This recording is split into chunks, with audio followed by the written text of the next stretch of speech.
जी, Punjab Kesari TV में आपका ऊना से स्वागत। मैं हूं अपने सहयोगी कैमरा पर्सन विनोद कुमार के साथ सुरेंद्र शर्मा।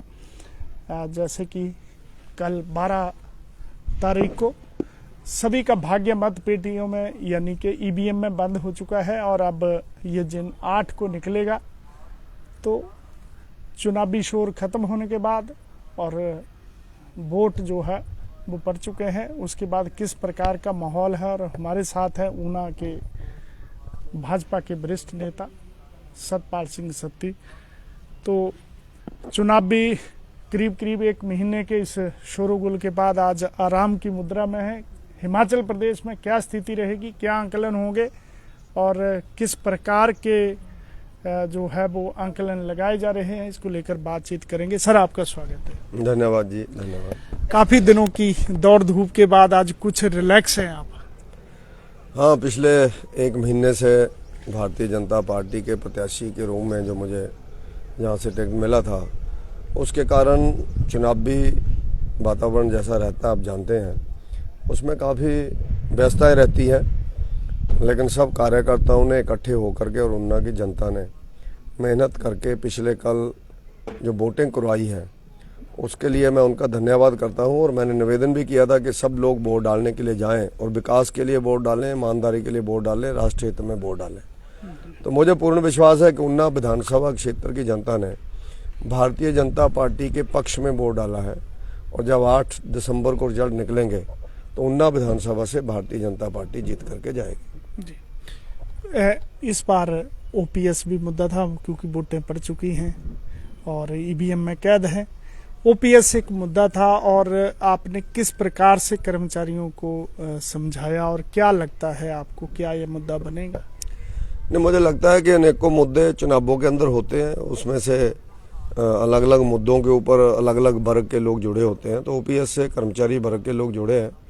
ये मुद्दा चुनाव का भी था और व्यक्तिगत भी है, इसमें मैं इनकार नहीं करता हूँ। हर व्यक्ति चाहता है कि उसका जो भविष्य सुरक्षित हो, उसके नाते उनकी तरफ से जो डिमांड थी और भारतीय जनता पार्टी ने इसमें कमेटी का गठन भी किया है। वो आने वाले समय में जो भी उसकी रिपोर्ट आएगी उसके माध्यम से करेंगे। जो बात आने वाले समय में इसमें क्या करवट लेती है ये गवर्नमेंट्स के ऊपर निर्भर करेगा। भारतीय जनता पार्टी की गवर्नमेंट बनेगी तो भारतीय जनता पार्टी हमेशा कर्मचारियों के हित में रही है। जब कांग्रेस की गवर्नमेंट रही तो कर्मचारी यूनियन के ऊपर और कर्मचारी नेताओं के ऊपर हमेशा कुठाराघात हुआ, तानाशाही पूर्ण रवैया अपनाया जाता रहा और कर्मचारियों को टर्मिनेशन और सस्पेंशन तक दंश झेलने पड़े। तो उसके नाते मुझे लगता है कि बीजेपी हमेशा प्रो कर्मचारी रही है और कर्मचारी भी प्रो बीजेपी रहे हैं, क्योंकि पढ़ा लिखा वर्ग ही भारतीय जनता पार्टी को वोट करता है। ज़्यादातर जो देश के जागरूक लोग हैं वो देश के मुद्दों को लेकर के वोट करते हैं। व्यक्तिगत मुद्दों की चर्चा जरूर होती है और होनी भी चाहिए, उसमें कोई मैं अलग से नहीं मानता हूँ, क्योंकि हम सब लोग इसी समाज के रहने वाले लोग हैं। लेकिन बीजेपी के पक्ष में मैक्सिमम कर्मचारियों ने भी वोट डाला है। उसी कारण मैं मान के चलता हूँ 40 से ज़्यादा सीटें भारतीय जनता पार्टी हिमाचल प्रदेश में लेकर के गवर्नमेंट बनाएगी। सर, इस बार अगर बात करें तो कांग्रेस ने बड़े वायदे किए थे, जैसे 1500 रुपये हर महिला को देने का वायदा। इस हिसाब से अगर देखा जाए तो बजट जो है हिमाचल का इसी में खर्च हो जाएगा और इस प्रकार के कई वायदे हैं उन्होंने किए हैं। इस पर क्या? नहीं, कांग्रेस के वायदों की प्रॉब्लम ये है कि उनके ही सीनियर लीडर आनंद शर्मा ने ही बोल दिया था कि 1500 रुपये कहाँ से आएगा, मुझे समझ में नहीं आ रहा है। और उसी तरह से जब हर्ष महाजन जी पार्टी छोड़ करके गए, उनसे भी पत्रकारों ने पूछा कि आपके पिताजी भी 4 बार विधायक रहे कांग्रेस के, 4 बार आप रहे, मंत्री रहे, आपके पिताजी मंत्री रहे, स्पीकर रहे, तो आप पार्टी क्यों छोड़ी? तो उनका कहना यह था कि ये झूठ बोलने वाली कांग्रेस हो गई है, जो सत्य और अहिंसा के ऊपर चलने वाली कांग्रेस नहीं है। हम तो महात्मा गांधी जी की कांग्रेस को मानते हैं, लेकिन आज तो झूठे वायदे कर रहे हैं और मेरे को लिखने को दे रहे हैं कि आप लिखो, जब मैं बोलता हूँ चीज़ें आएंगी कहाँ से, ऐसा हर्ष महाजन जी ने कहा। तो कहते हैं आप गवर्नमेंट बनने तो बाद में देखेंगे क्या होता है। तो यही उनका कांग्रेस का रवैया रहता है, चाहे वो 1500 रुपया देने का मामला हो। कांग्रेस 5 वर्ष पहले हिमाचल प्रदेश में सत्ता में थी वीरभद्र सिंह जी के नेतृत्व के अंदर। तब तो कांग्रेस ने कभी 50 रुपए से ज़्यादा किसी की पेंशन बढ़ाई नहीं। ये पेंशन लगाने का श्रेय भी भारतीय जनता पार्टी को ही जाता है। शांता कुमार जी के समय ये पेंशन लगी थी और धूमल जी के समय पर काफ़ी अच्छा उछाल इसमें हर 5 वर्षों में आता था। मुख्यमंत्री जयराम ठाकुर जी ने भी 80 वर्ष से 60 साल उम्र करके लगभग 4 लाख लोगों को नई पेंशन लगाई। कांग्रेस के समय पर 700 करोड़ रुपया दिया जाता था पेंशन के रूप में लोगों को, अब 1300 करोड़ रुपए से ज़्यादा रुपया पेंशन के रूप में दिया जाता है। तो कांग्रेस हमेशा वायदे करती है। मैं तो कई बार देख रहा था उनके वायदे पढ़ करके, उनकी प्रॉब्लम ये हो गया कि हिमाचल प्रदेश कांग्रेस के बीच कोई बड़ा वरिष्ठ नेता नहीं रहा है जो नीति को निर्धारण करे और उसकी बात को माना जाए। दिल्ली से शुक्ला जी आए, उनके जो प्रभारी हैं, और छत्तीसगढ़ से बघेल जी आ गए। अब बघेल जी जहाँ पर आकर के लोगों को वायदों में अंदर क्या लिखवा रहे हैं कांग्रेस का, आपने पढ़ा होगा अखबारों की फ्रंट न्यूज के ऊपर जो 10वां वायदा है उनका, वो लोगों को बोल रहे हैं कि हम लोग गोबर खरीदेंगे, पर गोबर का उन्होंने रेट नहीं बताया कितने में खरीदेंगे। अब आज कहाँ गोबर खरीदेंगे, कौन से प्रदेश की वो बात कर रहे हैं, और हर घर से 10 लीटर दूध खरीदेंगे। हिमाचल के 70-80% लोग तो बेचारे बाजार से दूध खरीदते हैं, तो ये बोल रहे हैं हम खरीदेंगे, और कई जगह इन्होंने उसका फिर रेट नहीं बताया कितने में खरीदेंगे। तो मिल्क फेड हमारे बॉर्डर एरिया में बेर का ये दूध खरीदता ही है लोगों से जो देना चाहता है। लोकल जो दूधी हैं जिसको हम देसी भाषा में बोलते हैं, वो लोग भी खरीदते हैं लोगों से। अब ये अलग अलग से वायदे इन्होंने ऐसे किए हैं, महिलाओं को 1500 रुपया देने का जैसा इन्होंने वायदा किया, ये सिर्फ लोगों को बरगलाने का था। उसमें अगर आप लोग कल्पना करो, ये शायद हिंदुस्तान के अंदर पहली बार हुआगा कि कांग्रेस इतनी हताशा में थी, 1500 रुपया देने का फार्म ही खुद छपा लिया इन्होंने, हाथ के निशान वाला फार्म। अगर मान लो गवर्नमेंट आती है, उसके बाद बजट कैबिनेट में पास होगा, फाइनेंस में जाएगा, फिर लोगों को वेलफेयर डिपार्टमेंट से जाकर के फार्म भरना पड़ेगा, तब जाकर के पेंशन लगेगी। अब इन्होंने तो अपने आप ही फार्म भरा दिए लोगों को। तो ऐसे कुछ लोग किराए पे रखे हुए थे इन्होंने, और शरेआम भराए, को चोरी तो है नहीं, वो मुकर नहीं सकते हैं। इनसे कोई पूछने वाला हो कांग्रेस के लोगों को, अब तो जवाब दे ही देना चाहिए कि क्या कभी कमल के हाथ के निशान के ऊपर या फूल के निशान के भरे हुए फार्म से कभी किसी को पेंशन लगी आज तक? वो तो वेलफेयर डिपार्टमेंट लगाता है। कितनी हताशा में थे ये लोग, इन्होंने पूरी स्टेट के अंदर ये ड्रामा किया। और गैस के सिलेंडर का इन्होंने शोर मचाया। हिमाचल प्रदेश के अंदर 3,25,000 लोगों को मुफ्त गैस के कनेक्शन भारतीय जनता पार्टी ने दिए उज्ज्वला योजना के अंदर, और महिला गृहिणी सशक्तिकरण योजना के अंदर उनको 3-3 सिलेंडर फ्री दिए। कांग्रेस बताए पहले 70 साल में कभी एक भी सिलेंडर लोगों को फ्री दिया होगा। और इनके समय का मेरे पास पेपर है, जब 2013 में इनकी गवर्नमेंट थी तो 1150 रुपए का सिलेंडर की पर्ची मेरे पास है गैस एजेंसी की, जो उस समय लोगों को मिलती थी, जो लोगों ने काटी हुई है। लेडी के नाम की पर्ची हमने गैस एजेंसी वाले से ली। तो जो हाँ, मोदी जी के टाइम पर बीच में वो 700 भी आया, 750 भी आया, 800 भी हुआ, 900 भी हुआ, ऐसे बढ़ता भी रहा, कम होता रहा। लेकिन इनके समय तो 2013 में 1150 का मिलता था। अगर केंद्र में मोदी जी नहीं आते हो, कांग्रेस गवर्नमेंट आज तक होती, तो इन 7 सालों में सिलेंडर पहुंच गया होता 1500 रुपया, क्योंकि मोदी जी ने उसको रोका हुआ है। इनके हिसाब से तो 1500 तक होना चाहिए था, जैसे इनके टाइम पर बढ़ा। तो ये सिर्फ झूठा प्रचार करके लोगों को बरगला करके वोट लेना चाहते हैं। विकास के ऊपर उन्होंने बातचीत नहीं की। ऊना जिला के अंदर हजारों करोड़ रुपए का बलड्रग पार्क मोदी जी दे करके चले गए।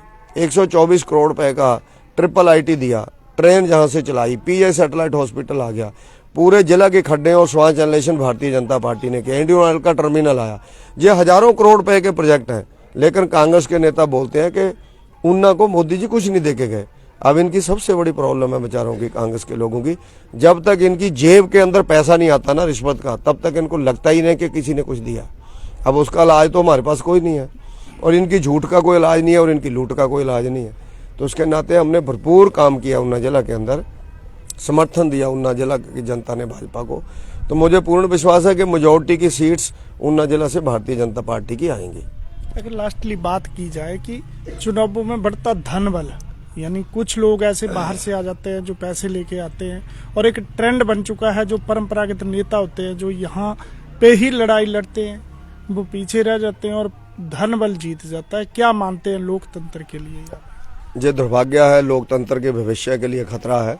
और पार्टियों के अंदर, जैसा मैंने कहा, कांग्रेस के लोगों में दिल्ली से आकर के दलालों के रूप में वो यहाँ राजनीति कर रहे थे। लोगों को पहले पता था मेरे को टिकट मिलेगा, उन लोगों ने पैसा दे करके टिकट लिए। कांग्रेस के सीनियर लीडर्स कुलदीप कुमार, राकेश कालिया, 3-3, 4-4 बार के रहे हुए विधायक, और कांग्रेस का जिला अध्यक्ष विवेक कुमार जो 5 साल से काम कर रहा था, पिछली बार चुनाव लड़ा, नहीं टिकट मिला उन लोगों को। और जिन लोगों को इन्होंने टिकट दिए, 2 व्यक्ति तो ऐसे थे जो बिल्कुल ही इनके वर्कर भी नहीं थे। तो उसके नाते अब ये कांग्रेस को देखना है कि क्या करना है। ये लोग तो हमारे से भी टिकट मांगते थे, भाजपा दे देती तो ये भाजपा में रह जाते, कांग्रेस ने दे दिया तो कांग्रेस में चले गए। तो उसके नाते धनबल वाले लोग आएंगे तो लोगों को ध्यान में रखना पड़ेगा कि लोकतंत्र के लिए चंद दिनों की नज़ारे, 1 महीने के नज़ारे, फिर 59 महीने तो हम लोगों ने ऐसे ही गुजारने हैं ना। 60 महीने की गवर्नमेंट होती है तो 60 महीने तो फिर रोना ही पड़ेगा लोगों को। और फिर ऐसे मुफ्त में काम नहीं होंगे, ना ऐसे डेवलपमेंट होगी, ना कोई विजनरी लीडर आएगा। ये सब लोग पैसे के बल के ऊपर, धन बल के ऊपर लोगों को खरीदते हैं। लोगों की टैक्सियों को घर खड़े खड़े उनको पैसा दे देते हैं। लोगों के बच्चों को 1000 रुपया दिहाड़ी लगा करके अपने दफ्तरों के अंदर उन्होंने लगाया हुआ है। डोर टू डोर करने के लिए ये दिहाड़ी के ऊपर लोगों को लगा रहे हैं। कार्यकर्ता तो गौण ही हो गया है, कार्यकर्ता तो कहीं है ही नहीं है। तो ये प्रवृत्ति प्रतिदिन बढ़ रही है। मुझे लगता है जो लोकतंत्र के लिए खतरा है और कार्यकर्ताओं के लिए जो खतरा है। जिस भी पार्टी के कार्यकर्ता हैं वो बेचारे बचपन से काम शुरू करते हैं, पोस्टर लगाने शुरू करते हैं, डंडे लगाने शुरू करते हैं, लड़ाई झगड़े होते हैं, रैली धरने जुलूस में अपोजिशन में हो तो जाते हैं। और पार्टी की गवर्नमेंट हो तो लोगों का समाज सेवा के नाते हॉस्पिटल से लेके, थाने से लेके जगह जगह लोगों के काम कराते हैं। और 5 साल के बाद कोई दलाल आदमी आ जाता है पैसे लेकर के, जिसने 2 नंबर का पैसा कमाया हुआ, वो कब्जा कर लेता है और कार्यकर्ता बेचारा दूर खड़ा होकर के देखता रहता है। तो ये लंबे समय तक चलने वाला नहीं है। अल्टीमेटली बड़े लोगों का, पहले राजे महाराजाओं का कब्जा था इस देश के ऊपर, अब कुछ ऐसे धन्ना सेठों का कब्जा होना हो गया। लोकतंत्र को हाईजैक कर रहे हैं। ये मुझे लगता है राजनीतिक दलों को सोचना पड़ेगा और समाज के, मैं तो कहता हूँ जनता को ज्यादा सोचना है। जो व्यक्ति 6 महीने पहले आता है जनता उसके साथ हो जाती है। कहाँ जाती है उनकी पार्टी की कमिटमेंट, कहाँ जाती है उनके पार्टी के प्रति श्रद्धा। सिर्फ ऐसा ही सब कुछ हो गया है। ये कार्यकर्ताओं को भी सोचना पड़ेगा और आम समाज के लोगों को सोचना पड़ेगा कि चंद दिनों के नज़ारे जीवन भर के लिए आपके लिए मुसीबत बन सकते हैं। वो समाज के ऊपर मैं इसमें छोड़ता हूँ कि समाज का प्रबुद्ध वर्ग और समाज की युवा शक्ति और समाज की महिलाएं जिसके ऊपर मनन करें और आने वाले समय में किस तरह की राजनीति वो चाहते हैं। पहले होता था जथा राजा तथा प्रजा, अब मैं बोलता हूँ जथा प्रजा तथा राजा। अगर जनता पैसा चाहती है तो पार्टी की मजबूरी है पैसे वाले को टिकट देती है, क्योंकि दूसरी तरफ पैसे वाला तो पार्टी ने लड़ाई कैसे लड़नी है।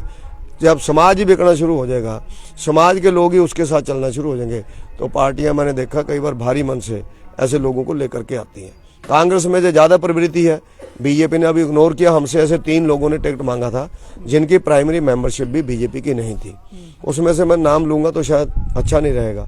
बीजेपी ने सीधा चुनाव समिति ने डिक्लेयर किया, डिस्कस किया, जिस आदमी ने बीजेपी की मेंबरशिप ही नहीं ली है उस आदमी को टिकट हम क्यों दें, उसको क्यों लें हम लोग। लेकिन ये लोग बाद में चुनाव जीत करके पार्टियों के अंदर आ जाते हैं। वो पार्टी को सोचना पड़ेगा ऐसे लोग लेने हैं कि नहीं लेने हैं, क्योंकि एक आध बार जनता को बरकरार लेते हैं।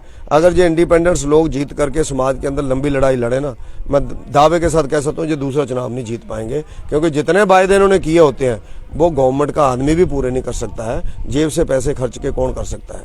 ये जेब के अंदर भी 2 नंबर का ही पैसा होता है, घर का कमाया हुआ पैसा कोई आदमी लगा नहीं सकता इतना जितना ये लोग आकर के लगाते हैं, हाईजैक कर लेते हैं पूरी चुनाव को। और मैंने तो ऐसा भी सुना है जिला के अंदर कुछ ऐसे लोगों को कांग्रेस ने टिकट दिया जिन्होंने कांग्रेस के लोगों को स्पॉन्सर किया, उन्होंने पैसे दिए, उनको 50-50 लाख करोड़ रुपया उनको दिया। तो कांग्रेस अपने आप को दिवालिया डिक्लेयर कर दे जो स्टेट के उनके लीडर्स हैं। अगर वो ऐसे किसी के गोदी में बैठ करके कांग्रेस को चलाना चाहते हैं तो फिर वो भूल जाएंगे जो महात्मा गांधी जी की कांग्रेस है और चाचा नेहरू की कांग्रेस है। वो ये देखें कि जो दलालों की कांग्रेस है। और मैं एक सीट का, तो मैंने किसी आदमी से बोला तेरे को टिकट नहीं मिलेगा, उसने कहा मेरे से 1 करोड़ रुपया लिया हुआ यार आदमी ने, टिकट नहीं मिलेगा ना तो मैं मंच के ऊपर ही उसकी उड़ाई करूंगा, मेरे को मिलेगा। मिला उसके बाद उसको, उस आदमी को टिकट मिला, मेरे सामने बात हो सकती है। तो इस तरह की अगर राजनीति होनी है, अब कांग्रेस के किसी लीडर ने वो 1 करोड़ रुपया लिया होगा और उस व्यक्ति ने कहाँ से दिया होगा, जिस समाज बता सकता है, जब वो व्यक्ति बता सकता है। जो स्थिति है आज राजनीति की। धन्यवाद पंजाब केसरी से बातचीत करने के लिए। धन्यवाद जी। तो ये थे सतपाल सिंह सत्ती। चुनाव के बाद सभी वर्करों के साथ एक बैठक हो रही है और आंकलन हो रहा है। बने रहे पंजाब केसरी टीवी के साथ। ऊना से अपने सहयोगी कैमरा पर्सन विनोद कुमार के साथ में सुरेंद्र शर्मा।